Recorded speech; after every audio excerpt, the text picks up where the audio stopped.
It was a crisp autumn afternoon, the kind where the golden leaves flutter lazily to the ground, and the air carries a gentle chill. In the middle of a bustling city park, a man in a tailored suit was frantically weaving through the crowd, his heart pounding like a drum. His name was Daniel Rivers, a man who, to the outside world, had everything. A sprawling mansion, a thriving business empire, luxury cars, and more wealth than most could dream of. But if you asked Daniel what mattered most, the answer would be simple: his 6-year-old daughter, Lily. That day, Daniel had taken Lily out for a rare break from his usual back-to-back meetings. They'd been enjoying ice cream together, laughing at a street performer making balloon animals.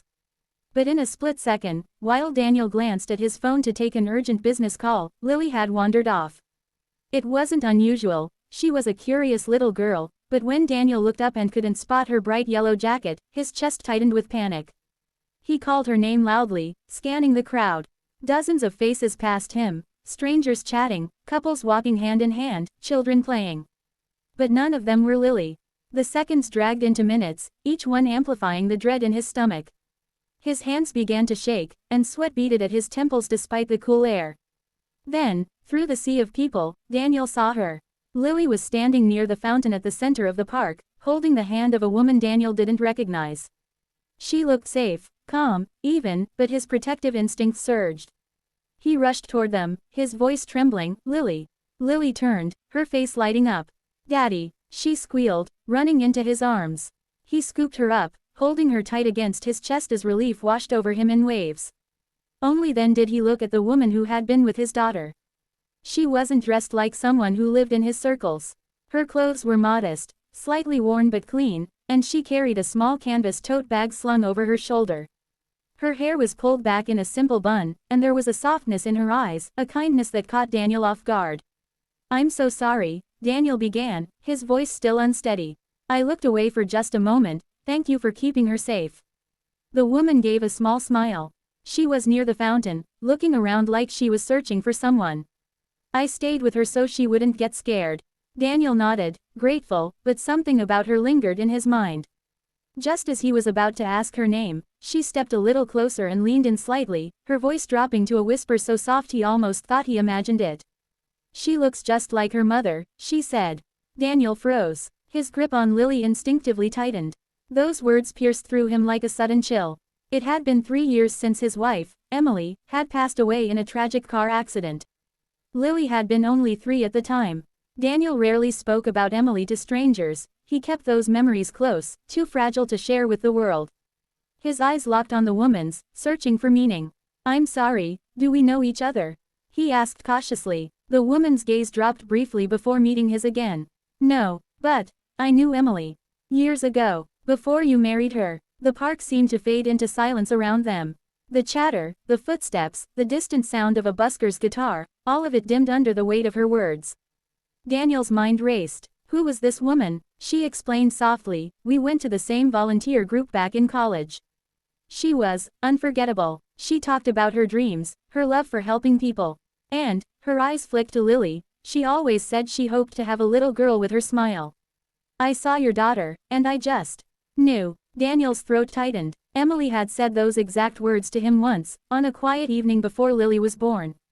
The memory flashed in his mind, her laughing as she placed his hand on her growing belly, saying, "I hope she has my smile." For a moment, Daniel couldn't speak. He simply looked at the woman, this stranger who somehow carried a piece of Emily's past with her. "You must have meant a lot to her," he finally said. The woman shook her head gently.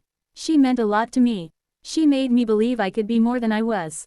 I just wanted you to know she touched more lives than you might realize." Lily, still in Daniel's arms, tilted her head. "Daddy, who is she?"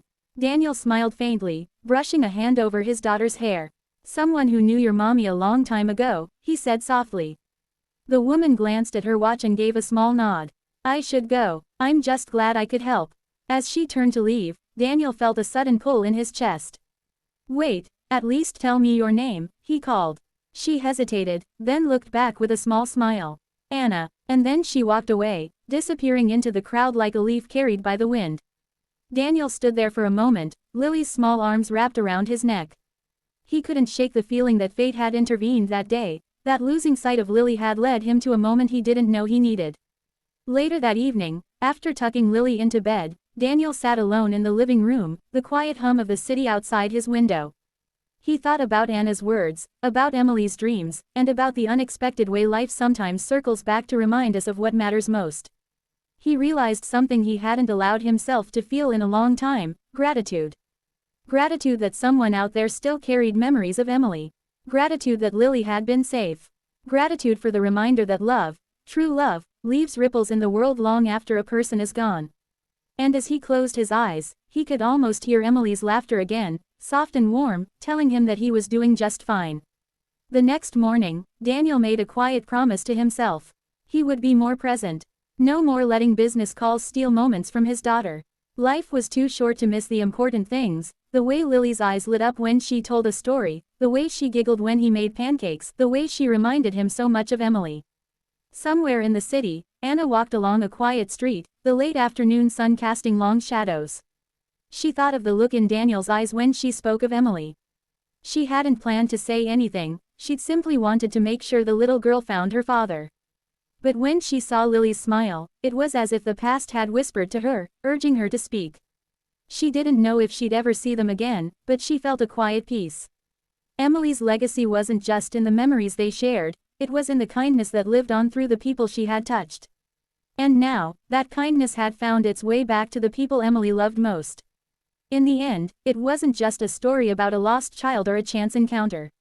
It was about the invisible threads that connect lives, weaving moments of love, memory, and grace into something eternal. Daniel never saw Anna again, but he carried her words with him. And every time Lily smiled, he remembered not just his wife's face, but the way she had made the world better simply by being in it.